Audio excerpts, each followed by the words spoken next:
70 mm కనిపించినట్టు కనిపిస్తుంది.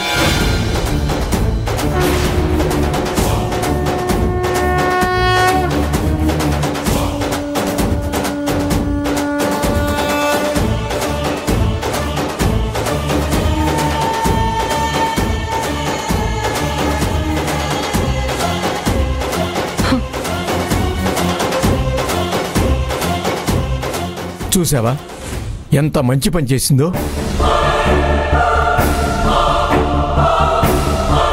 ఒక తల్లిలా నీకు సేవలు చేసింది. వామ్మో, ఇన్నాళ్ళు ఇంటికి కోడల్నే చేశారమ్మా, కానీ నీకిప్పుడు తల్లిలా అంటున్నారు. అది ముట్టుకుంటేనే నాకు కంపరంగా ఉంటుంది. అలాంటిది నన్ను ఒళ్ళో పెట్టుకుంది. దాన్ని పిలవండి. నీలవేణి, ఓ నీలవేణి!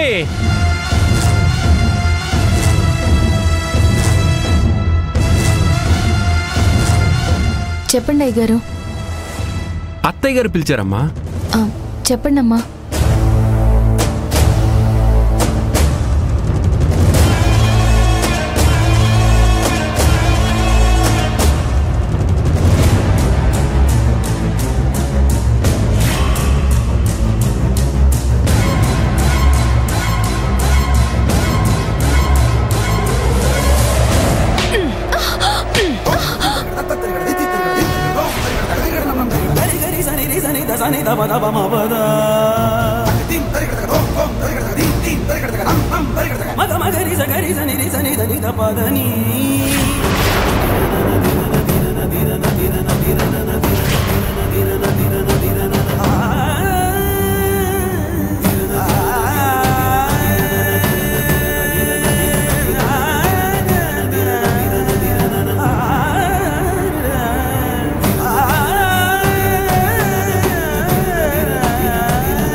ఏంటి పిచ్చి పిచ్చిగా ఉందా? అసలు నన్ను టచ్ చేయమని నీకెవరు చెప్పారు? అమ్మగారు, అది మీకు బాగోలేకపోతేను. నిన్ను అడిగానా? నిన్ను సేవలు చేయమని నేను అడిగానా? నీ మొహం చూడ్డానికి కూడా ఇష్టపడ్డా. అలాంటిది నన్నెలా ముట్టుకున్నావే? అవును నీలవేణి, చేసింది తప్పే.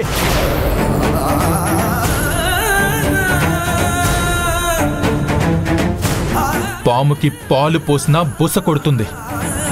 ఇక్కడ నువ్వు మంచి చేసినా నిన్నే కొడతారు.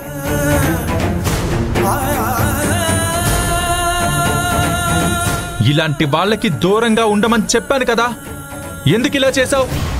Stop it Tarak.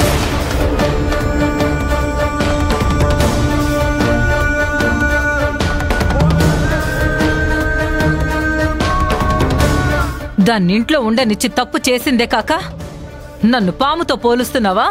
Same question నేను కూడా అడగొచ్చా డాడీ? అసలు మీ ఆవిడ్ని ఎందుకు ఇంట్లో ఉండనిచ్చారు? ఒక్కొక్కసారి ఆమె చేసే పనులు మీకు నచ్చవు కదా.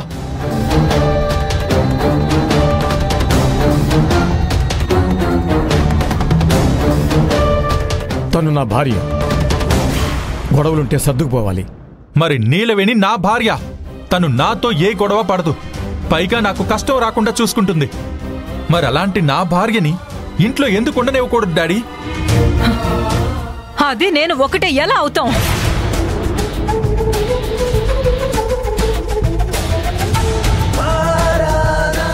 నేను నీ తల్లిన్రా. చెప్పండి డాడీ మీ ఆవిడికి, నిజంగా తను తల్లి అయితే కోడల్ని కూడా కూతుర్లా చూసుకోవాలి. ఇలా చీటికి మాటికి ద్వేషించకూడదు. అసలు మీరంతా ఒక్క రోజైనా తనని ఇంటి మనిషిలా చూసారా?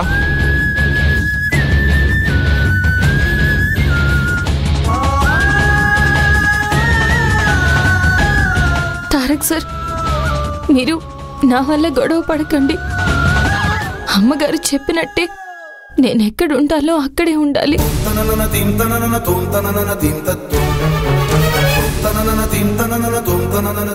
అంతా మర్చిపోయి కళ్ళు నెత్తికెక్కి అమ్మగారిని ఒళ్ళో పడుకోబెట్టుకున్నాను.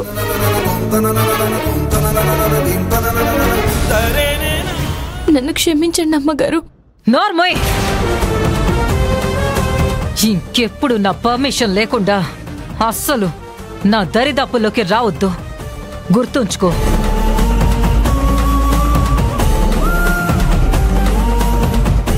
అలాగే అమ్మగారు, మీకు ఇబ్బంది కలిగే పని ఇక ఎప్పటికీ చేయను.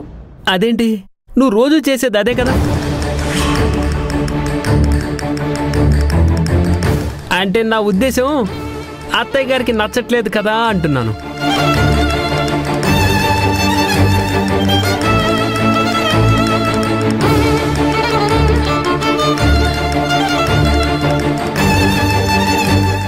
నీలవేణి, నువ్వు సారీ చెప్పినా నీ మీద జాలిపడే వాళ్ళు ఎవ్వరూ లేరు. ఎవ్వరికి ఎంత దూరంలో ఉండాలో అర్థమైంది కదా. అలాంటి వాళ్ళకి ఆకలితో కడుపు మాడిపోతున్నా పచ్చి మంచినీళ్ళు కూడా ఇవ్వకు. నువ్వు అలా ఉంటేనే కరెక్ట్.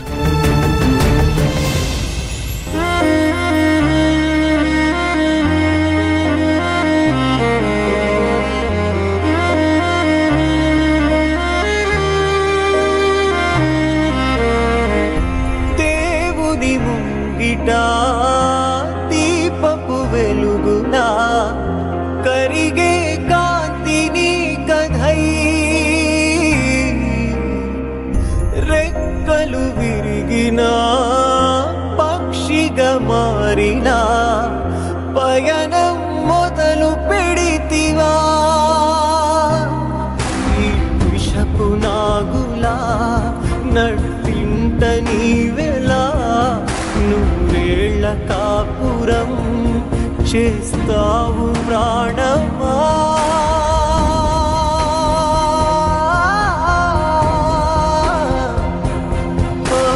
తెలుసుకో తెలుసుకో మగువ నీ కథ, బంధాల ఈ బాటలో మలుచుకో మలుచుకో నిన్ను నీవుగా వందేళ్ళ ఈ సంధ్యలో.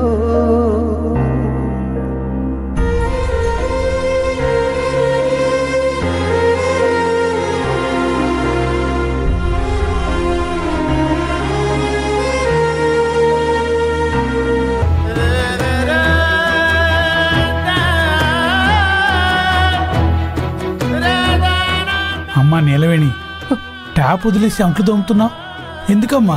నీ కన్నీళ్లతోనే కడిగేయచ్చు కదా.